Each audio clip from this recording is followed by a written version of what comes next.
ছেলেটা কি হ্যান্ডসাম, এমন বয়ফ্রেন্ড যদি আমার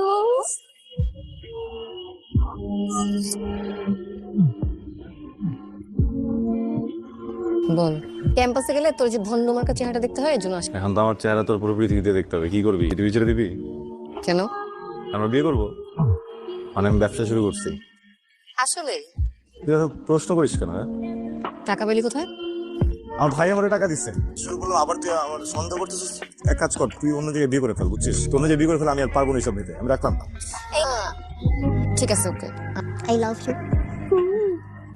মিথ্যা কথা বলা মহাপাপ। ভাই কি অবস্থা তোমার? তুই টাকা পাইলি কই? কিসের টাকা? এই কিছুক্ষণ আগে বলতেছিলি তুই নাকি ব্যবসা শুরু করছিস। মাত্রই তো ফোনে বলতেছিলি ইউনিভার্সিটি ভাইয়া। ইউনিভার্সিটির ভাইয়া তোরে ব্যবসা করার জন্য টাকা দিছে। ভাই দেয় নাই। ফোন লাগা। হ্যাঁ কারে? তোর ইউনিভার্সিটির কোন ভাই তোরে ব্যবসা করার জন্য টাকা? ফোন লাগা, দেখি কত বড় দাদা হাতে উঠে ফোন লাগা, আমি কথা বলবো। শোন ভাই, উল্টা পাল্টা কিছু করিস না, পুরো ঝামেলায় পড়ে যাবে। এই মেয়েকে কোন মেয়ে? কথা বলতেছিলি তার সাথে? আরে আমি তো কখনো বলি না, ইভেন এই যে ফোন কোম্পানিকে আমি কবি যে এই যে দুঃখিত মোবাইলটা ব্যস্ত আছে এটা যেন ছেলে বলে। তুমি কি বলতেছো ভাইয়া? তাই তোমাকে একদিন সময় দিলাম, দিনের মধ্যে আমাকে মেন এমের বাপের নাম, এমের মায়ের নাম, এমের গোষ্ঠীর নাম আমাকে একটা খাতে সুন্দর করে লিখে দিতে হবে। তুই কথা বলতে গেলে আমার সামনে কথা বলতে পারিস না, তোর লুকাই কথা বলতে হবে কেন? ব্যবসায়িক ফোন তো। কিসের বিজনেস? থাক তুই তোর business। আপনি কি? এই বসো, যাবো পর ফোন দিচ্ছি, রাখ। ওয়ালাইকুম। বাসায় বড় কেউ নেই? মানে কি সবার বড়? বড় কেউ থাকলে তাকে ফোনটা দাও। বাবা, জি মামুনি। বড় খুঁজতেছে, আমি তো আর বড় না। বড় খুঁজে মা। সালামালাইকুম। বড় বলছিলাম, না সরি, আমি বলছিলাম আপনার সাথে আমার খুব ইম্পর্টেন্ট কথা ছিল, আপনি কি ফ্রি আছেন? আমার সাথে ইম্পর্টেন্ট কথা থাকলে আপনি আমার ফোনে ফোন দিবেন, আমার ভাইয়ের ফোনে ফোন করছেন কেন? মানে এটা সঞ্জুর নাম্বার না? আপনি কি সঞ্জু না? না আমি শান্ত না, আমি ওর বড় ভাই রঞ্জু বলছিলাম। সরি সরি, সঞ্জু কি আছে? ওর সাথে কি একটু কথা বলা যাবে? আমার খুব ইম্পর্টেন্ট কথা ছিল। একটু হোল্ড করেন। সঞ্জু, কথা ছিল, আপনি কি ফ্রি আছেন? রং রং নাম্বারে ফোন করছেন ভাইয়া। আপনি যাকে ফোন করেছেন আমি উনি না। আপনি সঞ্জু বলছেন, রাইট? সঞ্জু, আমি একজনকে ভালোবাসি। আমার মনে হয় আপনি যদি এই ডিলটা করতে পারেন, ক্যারিয়ারের সবচেয়ে বেশি অ্যামাউন্টের কাজ আপনার এটা হতে যাচ্ছে। পিঙ্কি হয়েছে রে কি? তুই আমার সাথে কথাই বলিস না। কেন? তুই আগেই ভালো ছিল, সময় দিতি। এটা শুরু করার পর থেকে এত ব্যস্ত যে আমাকেই সময় দিস না। আমাদের রোমান্টিক জায়গাটা যদি ঠিক না থাকে তাহলে কিভাবে হবে, রিলেশনশিপ কিভাবে আগাবো? আমি কি কাজ করতে চাইছিলাম? ফার্স্টে বলছিলাম আমি স্টুডেন্ট, আমি পড়ালেখা করি। তুই যখন সময় তখন কাজ, আমার জোর দিলি আমার কাজ করতে হবে, আমি কিছু একটা করতে হবে, না তোর বিয়ে হয়ে যেতেছে। আমি কাজ করতেছি, এখন এমন করতেছিস কেন? দেখ, আমার না ভালো লাগতেছে না। আমার মনে হচ্ছে তুই আবার একটা ঝামেলা পাকাবি। ঝামেলা হয় তোরে মুক্ত দিয়ে আমি চলে যাবো, বুঝছিস? আপনি যদি আমার কথা ঠিকঠাক ভাবে বোঝেন, ঠিকভাবে শুনেন, তাহলে কাজটা শুরু করে দেন। আপনি যে মেয়েকে ভালোবাসেন তার কোনো ছবি আছে? তখন সামনাসামনি দেখতে পারবেন। আপাতত আমার কাছে কোনো ছবি নেই। কিন্তু অ্যাডভান্স কাজ করি না। কত টাকা চার্জ করেন আপনি? 30,000। আমি আপনাকে 1 লাখ টাকা দিব, কিন্তু এর মাঝখানে আপনি অন্য কোনো কাজ করতে পারবেন না।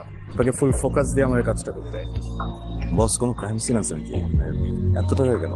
যে মানুষটাকে চাই তার জন্য 1 লাখ টাকা কিছু না। আমি আমার টিমে স্পেশাল কাজটা করবো। স্পেশাল ভাবে আপনাকে হ্যান্ডেল করতে হবে। যে টাকা চার্জ করেন তার থেকে অনেক বেশি আমি আপনাকে পে করছি। তারপরে যেন আপনি পোল্ট্রি না নিতে পারেন, এই জন্য আগেই অ্যাডভান্সটা দিতে হবে। 1 লাখ, পুরো 1 লাখ আছে। এখানে কাজটা বন্ধ করে দিবেন না বা কাজটা করতে পারবেন, বা আমি যদি বলি আপনার কথায় পোল্ট্রি দিবেন না, তার কোনো গ্যারান্টি আছে? কোনো স্ট্রং কমিটমেন্ট? মুখের কথা। এটা আমার কাছে মনে হচ্ছে না স্ট্রং কমিটমেন্ট। অন্য কিছু? আমার কাছে বিষয়টা অনেক সিম্পল, খুবই ইমোশনাল। সব থেকে আদরের মানুষটা আমার ভাতিজি। রায়ের কসম করে বলছি, আপনার কাজ হাতে নিলে খারাপ কিছু করবো না। Then the deal is final. Deal. Pinky, কথা বলা যাবে? আমি আসলে আপনাকে চিনি। আমি কোনো ঘুরায় পেঁচায় কথা বলা একদমই পছন্দ করি না। আমি আপনাকে পছন্দ করি, আপনাকে ভালোবাসি, আর আপনাকে আমি বিয়ে করতে চাই। আর তো স্লোয়ার করতে এসে বলছেন বিয়ে করছে না, কি মাথায় সমস্যা? আমি এখন বয়ফ্রেন্ড, জানেন? কি সমস্যা? ওই মেয়েটার নাম কি? পিঙ্কি। ওর একটা বয়ফ্রেন্ড আছে, আপনি কি জানেন? আপনার নাম কি? কোন সঞ্জু? তুমি। তার মানে সবকিছু জেনে শুনে গেমটা খেলছেন, তাই না? তোমার সাথে আমার একটা ডিল হয়েছে। কোথাও কি লেখা ছিল যে তোমার গার্লফ্রেন্ডের সাথে আমি প্রেম করতে পারবো না? তোমার আরো টাকা লাগলে আমাকে বলো। না, সব গায়ে হাত দেয়া ওগুলো বাদ দাও। তোর টাকা আমি তোর ফেরত দিব। টাকা চাইলে আমি আরো অনেক দিতে পারি। ভাতিজির ব্যাপার, তুমি যে কসম কাটছিল তোমার ভাতিজির কথা নিয়ে, যে কোনো ধরনের ক্রাইম হয়ে যেতে পারে।